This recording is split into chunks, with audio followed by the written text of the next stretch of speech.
Hey there, Anthropophagic here, and we're about to jump into a brand new game of Stellaris. Paradox just released the newest DLC, Overlord, and I'm pretty pumped to play it. So, gonna go ahead and start building a brand new race for our new playthrough here. I haven't checked out all the new mechanics. I know a few of them from reading the dev diaries, but I'm kind of keen to check out some of the new, content and mechanics.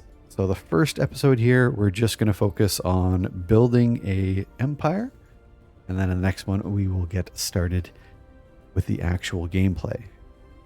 So as far as what we're looking to build out, I'm looking to lean a little heavier into the RP than min-maxing, so I can't guarantee it's going to be the most efficient build. All that being said, I mean, feel free to leave a comment down below if you've got ideas for where we might take our empire in the future. And yeah, let's go ahead and get cracking with it. I think we're going to skip right down to the Lithoids here. Lithoids were added quite a while ago, but I never actually got around to giving them a real playthrough.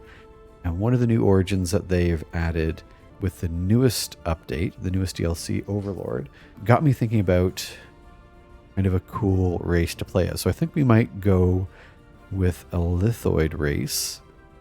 And I'm definitely kind of keen on this portrait here. I think it looks kind of slick with the slit in the face, and obviously the crystal shard sticking out very much reminds me of the Demogorgon from Stranger Things. And as far as our species name, we are going to be the Mantel. It's a little, little play on words there, if you will. But I think it'll be very fitting for what we want to do with our race. Seeing as how we are rock folk, I think we'll be indeterminate for gender. And for the names, I am going to pick something with some names that I do believe I'll be able to pronounce, which I think I like the Lithoid 4 names. I think I have preference towards, so we'll stick with those. And before we get to our traits, I'm going to skip ahead to our origin here. So with the new DLC, and I mean there is an absolute ton of origins at this point, which is nice. They've added 5 new ones. So they have the Progenitor Hive, they have the Subterranean, the Imperial Fiefdom, Teachers of the Shroud, and Slingshot to the Stars. The only one that I have played even a little bit with was the Imperial Fiefdom, which was fairly intriguing because I know with this DLC they've added a lot of new mechanics as far as being a vassal or having vassals. I was kind of interested to see how that would play out. However, my first few runs, they ended in quite a bit of disaster. It seems your allies, your fellow vassals like to kind of cut you off in the early stages of the game. So I didn't get too far in that. And that's pretty much all of the new DLC that I've played. I had a couple short-lived runs that I was a little bit grumbly about. So even so, with this run, with our Lithoids, I really do want to check out the Subterranean. I think it would fit being, rock folk here. I think it could lead to some interesting stories. I know they have usually some stories that go along with the origins here, so I'm interested to see where that goes. So whether avoiding predators or seeking easier access to resources, this species has evolved to live under the surface of their homeworld, leading to a more environmentally versatile society. So we'll get the Cave Dweller trait, which we're going to pop back up to traits there to check out. Our species constructs cities underground, leading to a 10% increase in building and district costs and 10% build speed penalty. So that's going to hurt a little bit. Colonies suffer 75% less damage from orbital bombardment. That can definitely, if we're on the back foot, give us a little bit more time to, kind of build the fleet back up to counterattack. But I'm kind of hoping that doesn't necessarily come into play. But one of the things I thought was interesting is that mining districts are uncapped, and we get +2 housing for every 3 mining districts, and then grant 1 building slot each. I think this goes along well with the Lithoids because, and I've never really played a full game of Lithoids either. However, instead of having food, they consume minerals. So I thought those two together might be a pretty decent fit. So As lithoids, we consume minerals instead of food. Our pop growth speed is slowed. Our assembly speed is slowed as well if we have robots. But bonus to habitability, so we should be able to play in most on most planets, which is good, and that goes along with the undergrounder as well. Although I think they have some bonuses that don't stack. We'll take a look in a second. So we get the plus 50% habitability, army health plus 50%, and leader lifespan plus 50 years. That's just for being lithoid and cave dweller. So the species at minimum habitability is plus 50%. So I think that we're kind of doubling up on, which is a little bit unfortunate. So it's not going to give us any kind of bonus on top of the 50% we already have. But we still get bonus to minerals, which is nice. And empire size from pops is plus 10%. Biological pop growth speed, negative 20%. So we are going to be hurting for pop growth speed. But I think we'll be able to take care of that with buildings and research. As far as the traits that we want, so I think if we're going to play lithoids, I like the idea of taking one of the lithoid specific ones, which again definitely doesn't help us min-max at all. But you know, if we're going to be lithoids, we might as well lean into some of their traits. So I think what we're going to do is we will go ahead and take maybe scintillating skin. And this will give us the bonus to rare crystals. And again, I think this is probably shooting ourselves in the foot a little bit. But again, you know, let's lean into playing as lithoids. One of the ones that I feel bad for almost always taking is the sedentary. It's a penalty to pop growth from immigration and resettlement costs. You know, I think that's an easy negative to take.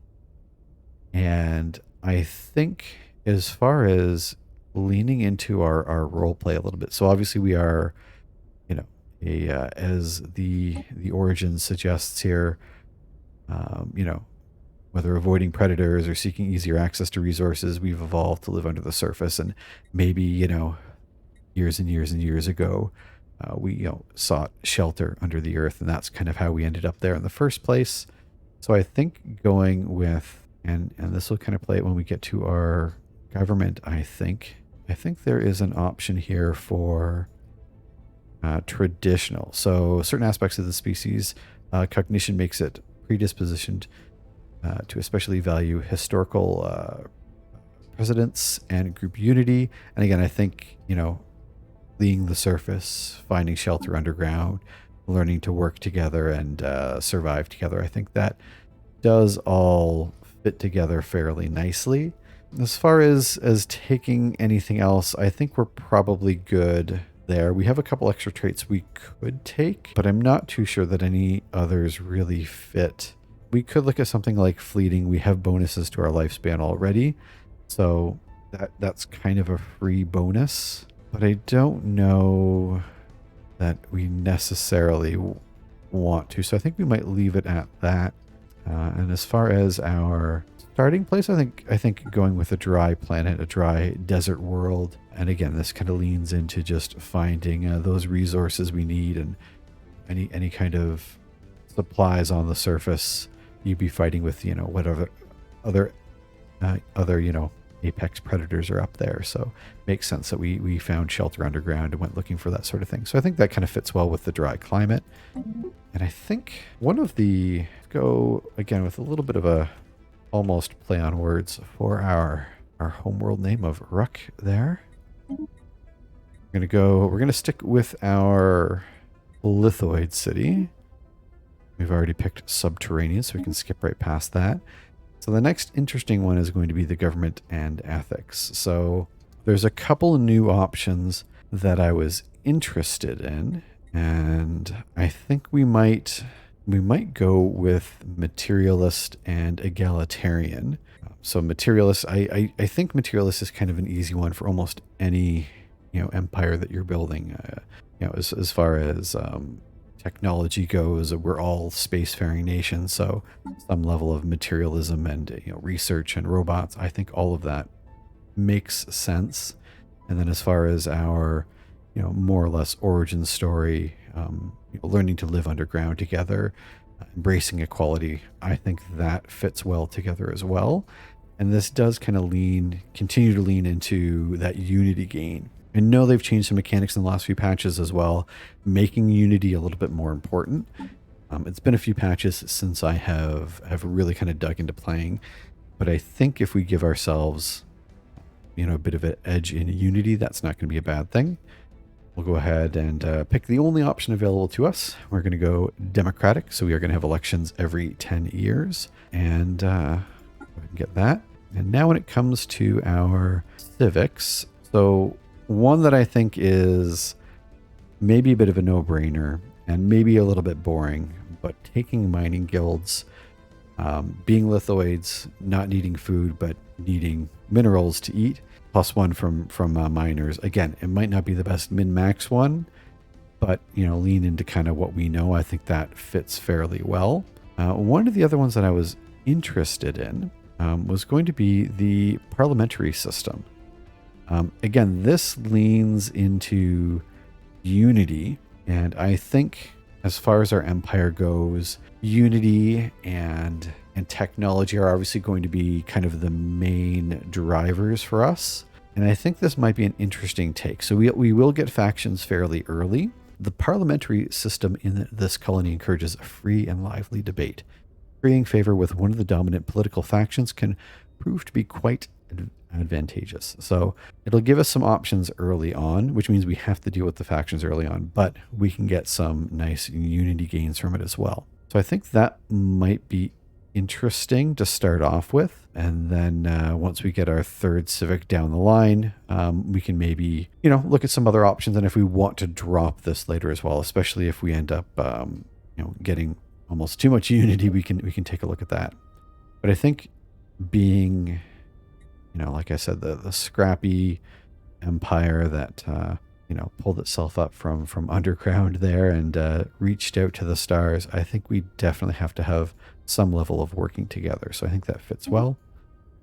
Fields, rocks, mountainsides, lend me your ears. We're going to stick with the Lithoid voice. Why wouldn't we? Empire name. Let's see what the randomizer gives us here. The Mantle Interplanetary Nation. Confederated Dominions. The Galactic Assembly. The Republic of Rukk. Kind of like that. Simple. Rolls off the tongue. The Rukk after our homeworld. I don't mind that. And as far as our emblem, so I think they have a few new options. And in fact, they have, I don't know if they just straight up took this from the mods, but they've added a whole bunch of more color options, which is nice. I was looking at something when I was playing another game, and I like the ornate, kind of symbolizing the jagged crystals sticking off of us. And then if we can find something to kind of symbolize, that living underground, I think could be interesting. I think maybe something like this, or perhaps the one that's shaped a bit like a butt. And then we can change some of these colors. So the primary color, I like the idea of something kind of bright here. Something kind of obviously symbolizing, the unity of our peoples. And then the secondary color, I mean, I don't want to go brown because that's just boring, but, kind of the earth above us. I think it's it's a bit of an ugly emblem, but I think it kind of fits our nation. I figure why not? Let's go with that. And our ship appearance, we're going to stick with the Lithoid. Keep it nice and simple. As I kind of mentioned, I haven't played with the Lithoids long enough to experience where they're going to end up. But they've got some pretty cool ship designs, so I'm interested to see where this goes. And for our ruler, Balshir, most solid name if I've ever heard one. And if we want to check out any different color variants, we've got the green, the purple. One kind of matches the brown there. Go with that one. And the room design, I don't know if we want to stick with something kind of like this. It's a little undergroundy. You've got the rocks there. I like the portrait of the underground city as well. So maybe we'll stick with this one. That is pretty much going to be our empire, the Republic of Rukk. Our Lithoids, the Mantel. We are going to be Lithoid cave dwellers with scintillating skin, sedentary and traditional, living on dry planets. The Lithoid city. We have the Subterranean origin. We are fanatical egalitarian, And materialist, we are a democracy with mining guilds and a parliamentary system. Lithoid voice, we are the Republic of Rukk. There is our emblem, our ships, and we are ready to go. So I think we are going to leave that here for this first episode, our episode 0, if you will. But we will be back shortly with our first episode where we dive right into the universe here. And let's see how the Rukk fare. So thank you all very much for hanging out. Have yourself a great night.